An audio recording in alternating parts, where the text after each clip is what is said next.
శాసన మండలిలో వైసీపీ నాయకురాలు వరదు కళ్యాణి గారు అడిగిన ఒక ప్రశ్నకు నారా లోకేష్ బాబు విచక్షణారహితంగా ఒక మహిళ అనే గౌరవం కూడా లేకుండా ఆయన దుర్భాషలాడటం, నోటికి ఇష్టం వచ్చినట్లు మాట్లాడటం, సభ్య సమాజం తలదించుకునేలా మాట్లాడటం ఇది చాలా చాలా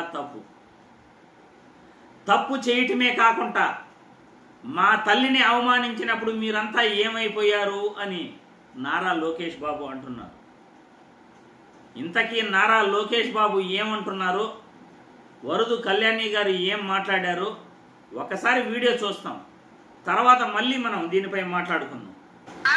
ప్రభుత్వం మాట్లాడండి అధ్యక్ష, క్యాబినెట్తో ప్రకటన చేయండి అధ్యక్ష, దయచేసి మా స్టీల్ ప్లాంట్ ప్రైవేటీకరణ కాకుండా కాపాడండి అధ్యక్ష. మీరు ప్రశ్నిస్తారు 5 సంవత్సరాలు మీరు పీకిందండి, మీరు పీకిందంటే 5 సంవత్సరాలు చెప్తాను పీకింది. మా సభ్యులు మాట్లాడారు, ఆవిడ కొత్తగా పోటీ చేసి మాట్లాడాలి. మీరు చెప్పే మాటలని చెప్పారు. గౌరవ మంత్రి గారు వచ్చి అంత ఆవిడతో ఏం పీక్కుంటారు మీకు మీరు పీకిందంటే 5 సంవత్సరాలు.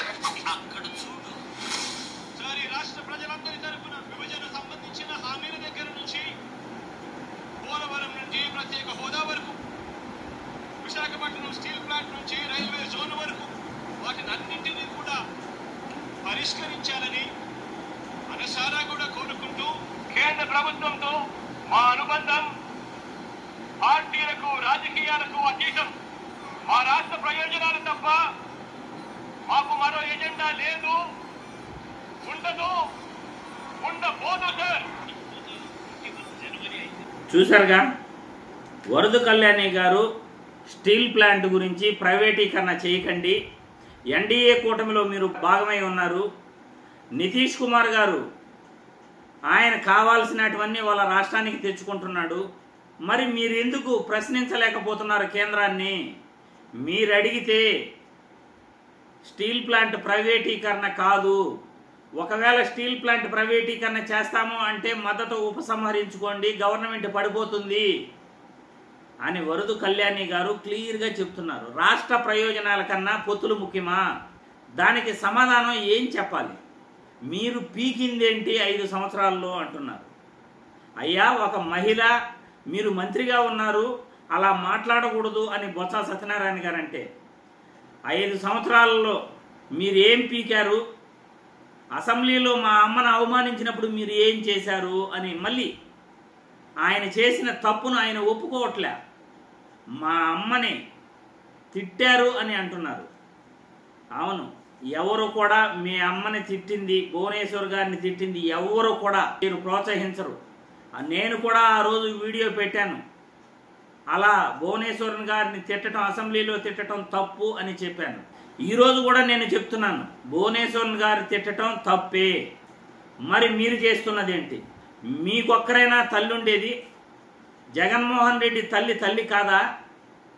మీరు గత 5 సంవత్సరాలుగా తల్లి చెల్లి అంటూ జగన్మోహన్ రెడ్డిని ఎలా దుర్భాషలాడుతున్నారో, సోషల్ మీడియాలో ఏ విధంగా పోస్టులు పెడుతున్నారో మీకు తెలీదా? మీరు తప్పు చేయట్లేదా? జగన్మోహన్ రెడ్డి తల్లి గురించి మీరు తప్పుగా మాట్లాడట్లేదా? జగన్మోహన్ రెడ్డి వ్యక్తిగత విషయాల గురించి మీరు తప్పుగా మాట్లాడట్లేదా? కుటుంబం గురించి మీరు తప్పుగా మాట్లాడట్లేదా? లోకేష్ బాబు గారు, మీరు ఒక అడుగు ముందుకేసి జగన్ కూతుర్ల గురించి కూడా మాట్లాడటం జరిగింది. మీరు జగన్ కూతుర్ల గురించి మొన్న కూడా నేను వీడియోలో చూపించాను, జగన్ కూతుర్ల గురించి కూడా మీరు మాట్లాడటం జరిగింది.